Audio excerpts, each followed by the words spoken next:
Elara lived in a small village nestled between two towering mountains. The villagers were kind and hardworking. They farmed the land and traded with nearby settlements.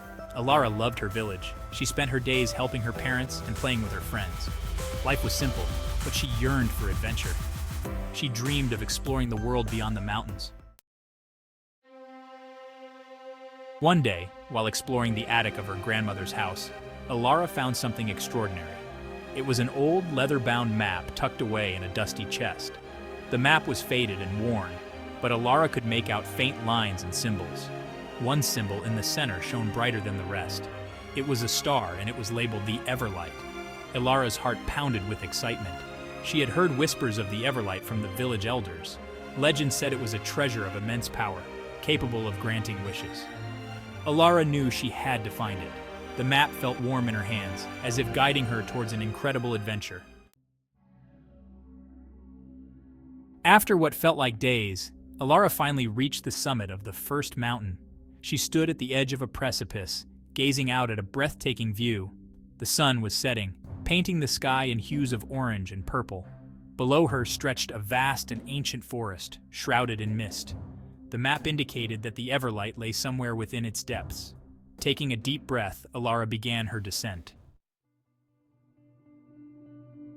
Section 4. The Forest of Illusions. As Elara ventured deeper into the forest, the path became more difficult. Thorns tore at her clothes, and her feet ached from the uneven terrain. Strange creatures with glowing eyes watched her from the shadows, but none dared approach.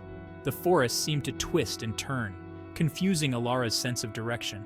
She walked for hours, but the scenery remained unchanged. It was as if the forest itself was playing tricks on her, testing her will. Elara began to doubt herself. Was she lost?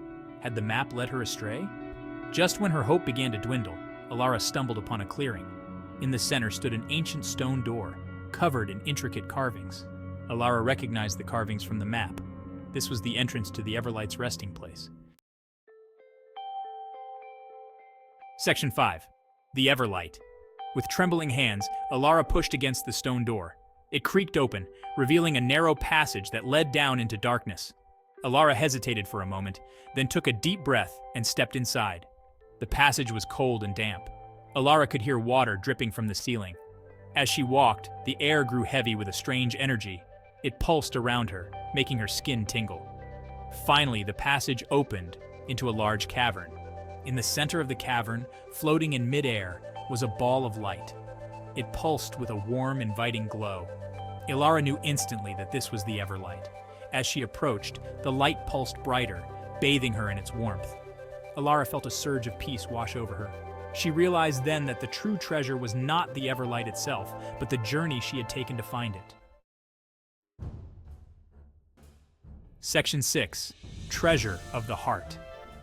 Elara spent a long time in the cavern, basking in the Everlight's warmth. The light seemed to speak to her, not with words, but with feelings. Elara understood that true power lay not in magic or wishes, but in understanding and compassion. When Elara finally emerged from the cavern, she felt like a different person. She was no longer the same girl who had set out on this journey. She was stronger, braver, and wiser. Elara returned to her village and told everyone about her adventures. She shared the lessons she had learned, emphasizing that true treasure lay not in material possessions, but in the kindness we show to others. Elara's journey inspired everyone in the village.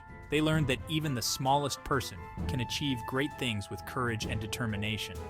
But most importantly, they learned that the greatest treasure of all is a kind and compassionate heart.